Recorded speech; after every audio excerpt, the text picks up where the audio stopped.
Баланың есте сақтау қабілеті 4-5 жастан соң шапшаң дами бастайды. Осы жаста баланың есте сақтау қабілеті тоқтап қалмас үшін үнемі жеңіл өлеңдер жаттатқан пайдалы. Ең алдымен балаға жеміс-жидек туралы тақпақ жаттату қажет. Себебі бала жеміс-жидекке тәттіге үйіргеледі. Оған сәбіздің витамині көп, сәбіз же деп үгіттегеннен гөрі, қара жер төсегі бар оның есебі, сәбізді көп жесең бойларың өседі деп тақпақ жаттатқан пайдалы. Жеміс-жидектің қасиетін білген бала оны ешкім айтпай-ақ өздігінен жей бастайды. Сәбидің танымына сәйкес жазылған тақпақ оның білімге деген қызығушылығын оятады.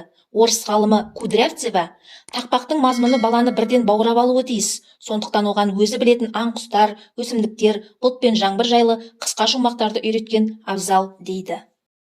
Түрік ғалымы Ибрахим Илдырым тақпақтың әр жолындағы буындар саны 7-8-ден аспауы керек. Өйткені қара өлең үлгісіндегі өлеңдер қабылдауға, жаттауға қиын, әрі баланы тез шаршатады деп топшылайды.